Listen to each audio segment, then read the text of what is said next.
Rencontre. Une émission de Jean Corcos consacrée à la connaissance du monde musulman.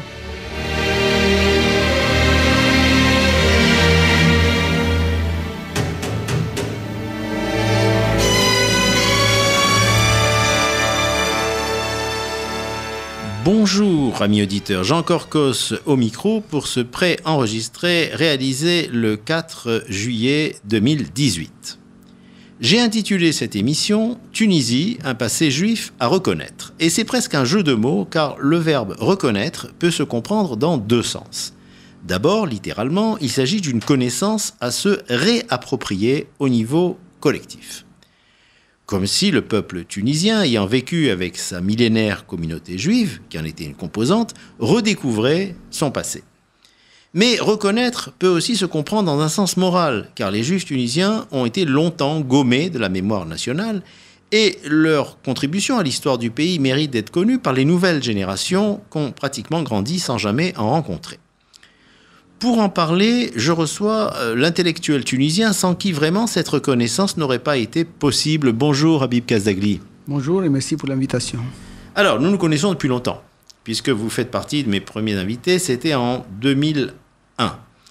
Docteur en histoire, vous êtes professeur des universités depuis 2004 et vous avez été le doyen de l'université de Tunis, la Manouba, de 2011 à 2017. Vous avez acquis, à votre corps défendant, une célébrité nationale quand des étudiants islamistes ont voulu vous contraindre à accepter des élèves en niqab, et cela vous a valu et un procès et des menaces. Mais surtout, vous avez formé depuis une vingtaine d'années des générations d'étudiants travaillant sur le passé pluriel de la Tunisie. Alors on va commencer par votre cheminement personnel. Qu'est-ce qui a conduit un universitaire né en 1955, donc au tournant d'indépendance, certes spécialiste de l'histoire contemporaine, par ailleurs clairement engagé à gauche, à s'intéresser à ce passé particulier? Tout d'abord, il y a ma première thèse que j'ai soutenue au milieu des années 80 portant sur l'histoire du Parti communiste tunisien. De 1900, à l'époque de l'internationale communiste, de 1919 à 1943, où j'ai remarqué un rôle remarquable. Peut-être c'est une minorité au niveau national, la communauté juive, mais en même temps, au niveau du parti, elle va jouer un rôle important, notamment au cours de la période de l'entre-guerre et au cours de la guerre. Deuxième facteur, pour résumer, un facteur qui m'a un peu marqué, choqué, c'était en 1981, lorsque le Parti communiste, qui était interdit en 1963, nous retrouvions la légalité et nous étions amenés, après plusieurs discussions, à ce qu'un de nos camarades, et non des moindres, feu Serge Hadda, nous étions amenés à ne pas déclarer son appartenance au Parti communiste. Donc je me suis dit qu'il y a matière de réfléchir sur le sujet. Alors, Habib Kazagli, on va essayer de donner à nos auditeurs une idée de l'ampleur du travail réalisé au sein de votre unité, qui s'appelle le Laboratoire du patrimoine. Est-ce que vous pourriez donner le nombre de thèses de doctorat qui ont été préparées? D'abord, c'est un laboratoire qui est collectif, dirigé pendant une période par mon collègue Abdelhamid Largesh et aujourd'hui par ma collègue Samira Sihidi. Et dans le cadre de ce laboratoire, nous sommes nombreux à s'intéresser à des aspects du patrimoine pluriel et je m'intéresse à l'histoire de la mémoire des différentes communautés, pas seulement la communauté juive, mais où je consacre. Aujourd'hui, on peut dire qu'il y a une dizaine de thèses qui ont été soutenues allant à la fois sur le départ des Juifs de Tunisie, sur leur rôle dans l'économie, sur la Hara, même sur un projet allant jusqu'à un projet sur un musée. Donc, ce sont des thèses pour donc ces aspects, pour résumer, j'imagine qu'il n'y a pas que des thèses, il y a aussi des DEA, donc ça fait plus qu'une dizaine. Oui, oui, plus. Oui. Pour les thèses, en tout, une vingtaine, mais chaque année, par exemple, la semaine prochaine, nous avons un projet de musée sur la mémoire de la Hafsiya. Donc c'est un particulier. Oui, un musée particulier, comme au mois de décembre 2017, une thèse sur les rabbins. L'été dernier, donc c'était un grand projet, une thèse. Donc il y a pratiquement chaque année, donc ça fait partie du travail régulier en fonction de la demande Alors, est-ce que c'est un travail qui est fait en coopération avec des historiens juifs tunisiens ou pas forcément tunisiens. Avec des historiens. Une partie se fait dans le cadre de colloques ou bien de séminaires doctoraux en Tunisie, ou bien des fois, comme vous avez bien connu ça, depuis 20 ans, nous avons été actifs avec la Société d'histoire des Juifs de Tunisie. Il y a des ouvrages publiés donc ensemble. Donc, parce que la recherche ne peut être couverte. Évidemment, il y a tous ceux qui s'intéressent au sujet de cette histoire des Juifs de Tunisie, là où ils sont, même si on n'a pas directement de contact avec eux, nous utilisons leurs travaux. Haïm Saadoun, il est souvent cité parce que la recherche ne connaît pas de frontières. Tout à fait. Alors, Rabi Kazagli, la mémoire d'une communauté qui ne vit quasiment plus dans le pays, on peut l'enregistrer, comme vous le faites, dans des travaux universitaires, on peut en tirer des livres, mais très peu de gens iront les chercher dans des bibliothèques. D'où l'idée d'un musée du patrimoine judéo-tunisien qui comprendrait à la fois des objets matériels et des supports divers pour les présenter, des vidéos, des enregistrements, etc. Vous venez de l'évoquer, une de vos étudiantes, je crois, a compilé ce qui existait déjà dans le pays. Est-ce que vous pourriez en dire plus à nos auditeurs? Qu'est-ce qu'il y a finalement en Tunisie? Oui, comme vous venez de le dire, depuis 20 ans, nous faisons des travaux, des recherches, des colloques, des articles qui sont publiés, mais c'est toujours limité au niveau de la diffusion. Le large public ne peut pas, donc nous avons pensé à la médiation. Et la médiation moderne aujourd'hui se fait par ce biais qu'on appelle le musée. Au sens, pas seulement au sens sauvegarde, mais surtout réhabilitation. Et surtout que les gens discutent de ça. Et c'est l'idée qui a été proposée par notre laboratoire. Nous l'avons proposée à la communauté et nous l'avons proposée au gouvernement tunisien. Elle fait son petit chemin. Et la dernière phase, puisque c'était l'annonce le 22 mai dernier d'une association à Paris. Alors, on va en parler, mais est-ce que déjà... Vous pouvez nous dire qu'est-ce qui existe en Tunisie? C'est-à-dire, est-ce qu'il y a, disons, des centaines, des milliers d'objets, de documents? Est-ce que ça a été vraiment bien recensé? Au niveau d'inventaire, j'avoue que nous sommes au début. Mais en tout cas, nous savons que, au moins, les communautés les plus connues, une trentaine, jusqu'en 1956, et évidemment... répartis sur tous les territoires, dans beaucoup d'endroits, les synagogues sont délaissées, il y a du mobilier. Bien sûr. Il y a des journaux, donc je venais tout à l'heure de vous montrer, donc il y a des journaux, il y a des habits, il y a des vêtements, il y a des traces. Les Juifs étaient des grands spécialistes au niveau c'est-à-dire au niveau de la joaillerie, donc tout cela, il y a de la peinture, de grands peintres, peintres tunisiens de confession ou d'origine juive, donc tout cela est à recenser. Une partie se trouve en Tunisie et une partie, elle est partie avec les gens qui étaient partis. C'est là qu'on arrive effectivement donc à ce projet de musée et aux possibilités de vous aider donc de l'extérieur. Alors vous venez de l'évoquer, donc le 22 mai dernier, ce projet de musée a été présenté au Hommage, le musée d'art et d'histoire du judaïsme. J'y étais. Le grand amphithéâtre était plein. On a pu entendre en particulier donc M. Abdelhamid Larguesh, le directeur du patrimoine national tunisien, et l'historienne Lucette Valenzi. Et cette dernière est la présidente d'une nouvelle association qui s'appelle l'Association internationale pour la sauvegarde du patrimoine culturel des Juifs de Tunisie. Qu'est-ce que vous attendez de cette nouvelle structure exactement ? Comme vous venez de le rappeler, une bonne partie ou l'essentiel de la communauté aujourd'hui vit en dehors de la Tunisie. Oui. Donc il fallait trouver un moyen de se mettre en contact avec eux, oui. Avec cette communauté, lui présenter le projet, solliciter son concours. Évidemment, l'objet, donc le musée est encore en gestation et à Tunis. Et je rappelle, et je tiens à rappeler, parce qu'on a parlé de reconnaissance, on a parlé de cela, de mémoire, nous voulons, à mon sens, travaillant à Tunis, l'objet, c'est le juif n'existe plus dans la rue à Tunis, peut-être un peu à Djerba, mais nous voulons que le Tunisien aujourd'hui puisse accéder directement à ce juif, à ces traces de juifs, parce que chacun, lorsque vous parlez aux gens, ils disent notre voisin, etc. Oui, d'un certain âge, les gens d'un certain âge se souviennent. Oui. Mais on voudrait que ce soit quelque chose qui orienté vers la jeunesse d'aujourd'hui. Oui. Donc il y a des cours, donc on a parlé des cours, on a parlé de la recherche, mais on veut aussi quelque chose de matériel à travers un musée vivant qui offre de la musique, qui offre de la discussion, même des fois de la polémique, mais l'essentiel, que ça discute de ce passé pluriel de la Tunisie. Donc il est avant tout, et nous appelons à travers cette radio, nos compatriotes ou bien les personnes qui ont vécu en Tunisie, donc comprennent le sens du projet. Nous voulons que cette reconnaissance existe et à travers le musée, c'est une manière vivante de discuter de tout. Évidemment, il y a des remords, il y a des nostalgies, mais nous voulons apaiser. Apaiser par quoi? Par ce musée.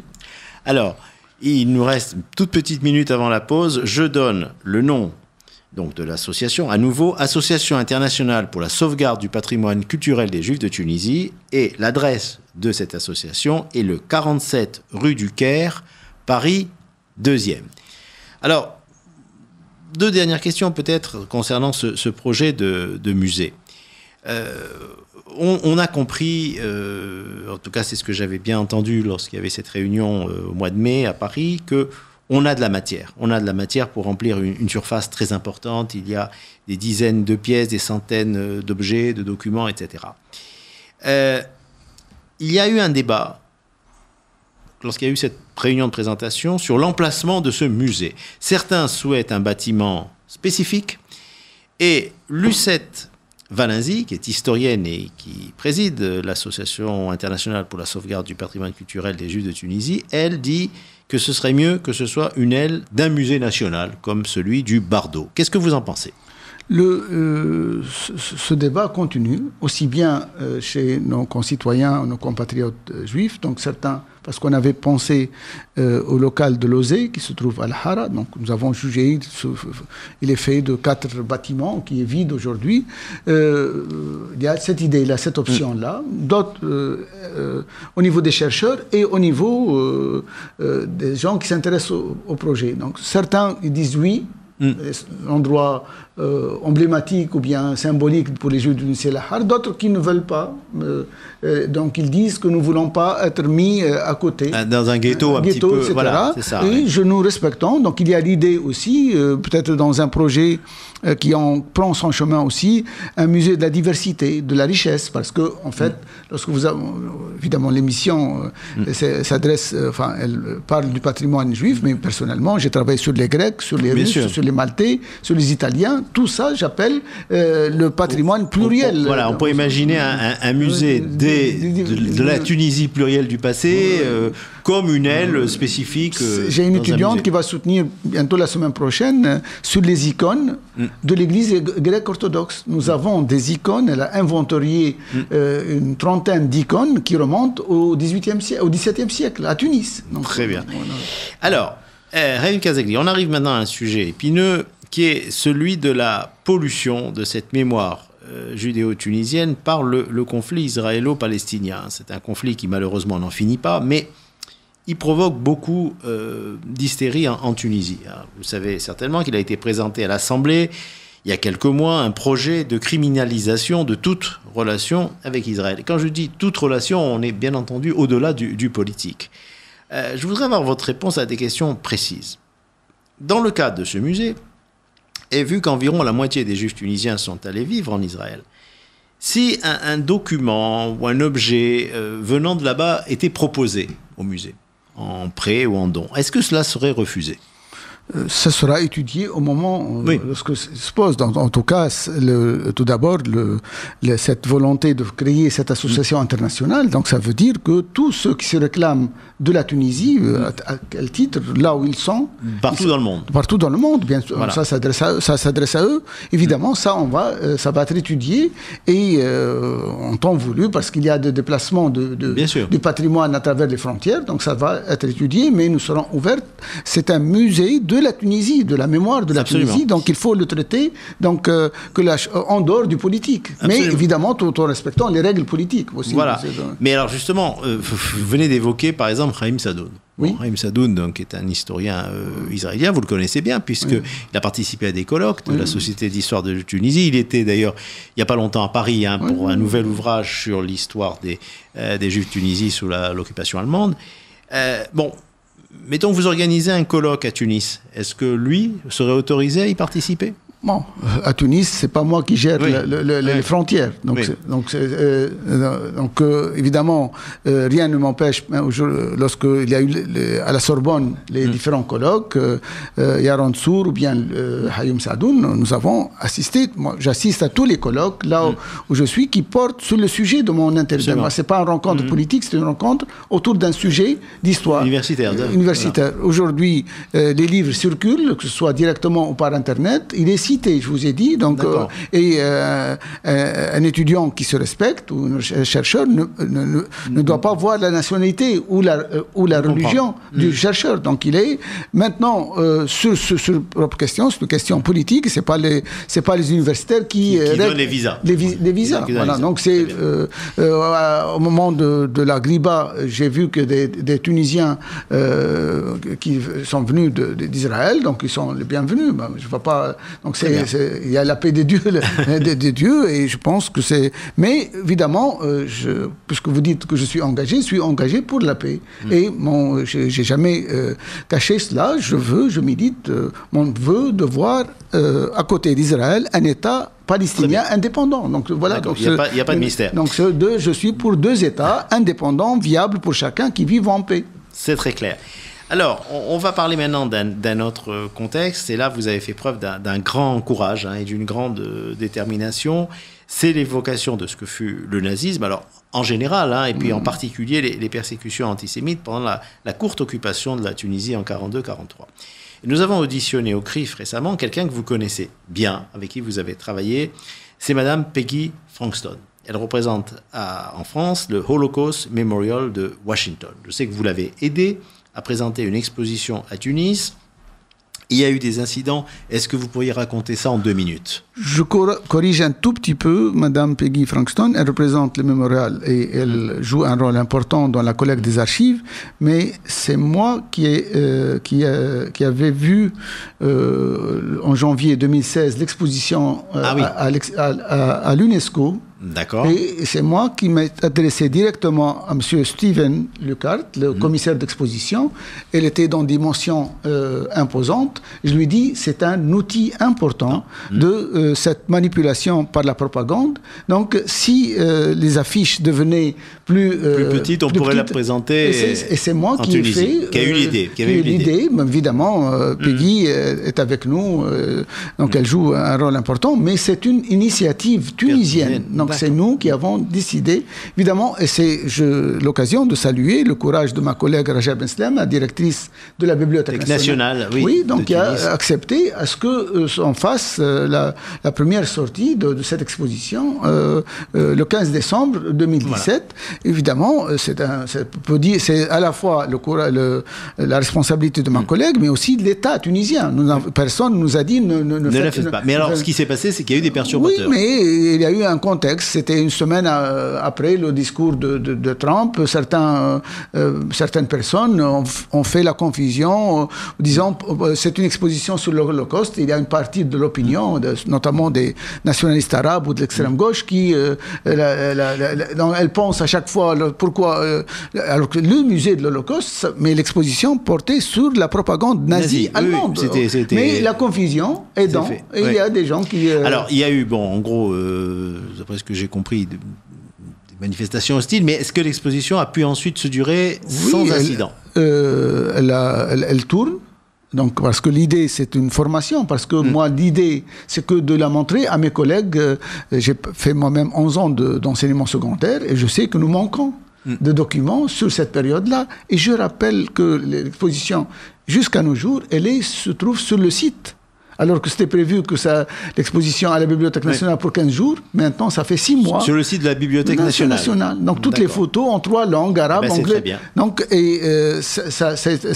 on peut la montrer, tous les gens peuvent voir que la manipulation, encore une fois, vient des obscurantistes. C'est-à-dire jadis nazis, aujourd'hui islamistes ou islamo-gauchistes. Bravo. Alors, ça nous amène à la dernière question. On va évoquer la Tunisie en prenant un peu de hauteur. Parce que je dois vous dire, c'est que il y a un contraste entre des acquis extraordinaires depuis la Révolution de 2011 et une situation globale qui ne semble pas brillante.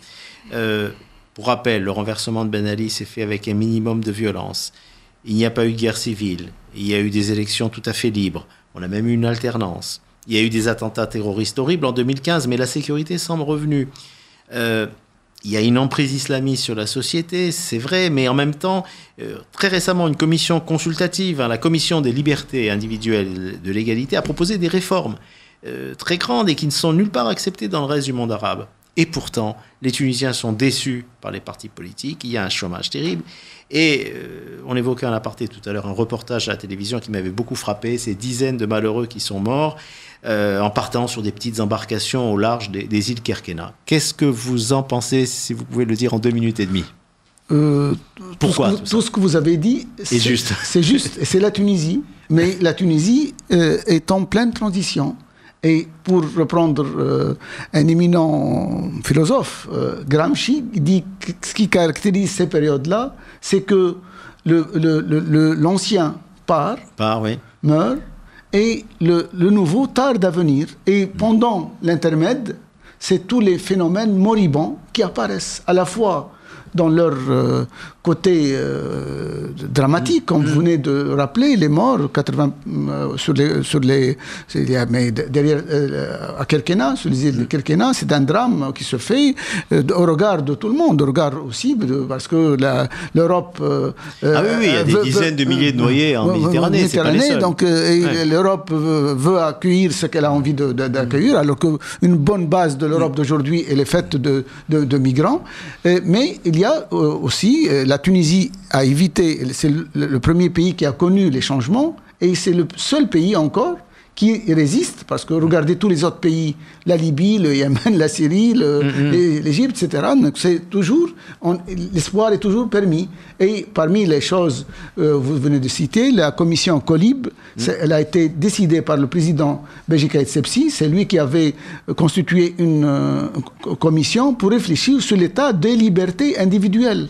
Et elle vient de publier son rapport, qui est magnifique. Aujourd'hui même, une pétition de soutien parmi les intellectuels. La première liste a été publiée aujourd'hui même. Donc c'est ça la Tunisie. La Tunisie donc, de la transition, mais je pense qu'il faut toujours voir la partie pleine du verre. Voilà. Et je demeure optimiste. Oui. Très bien. Eh bien, merci Habib Kazakli de finir par ces paroles d'espoir. Merci, amis auditeurs, de nous avoir suivis. Et je vous donne rendez-vous, comme d'habitude, dans 15 jours. Au revoir.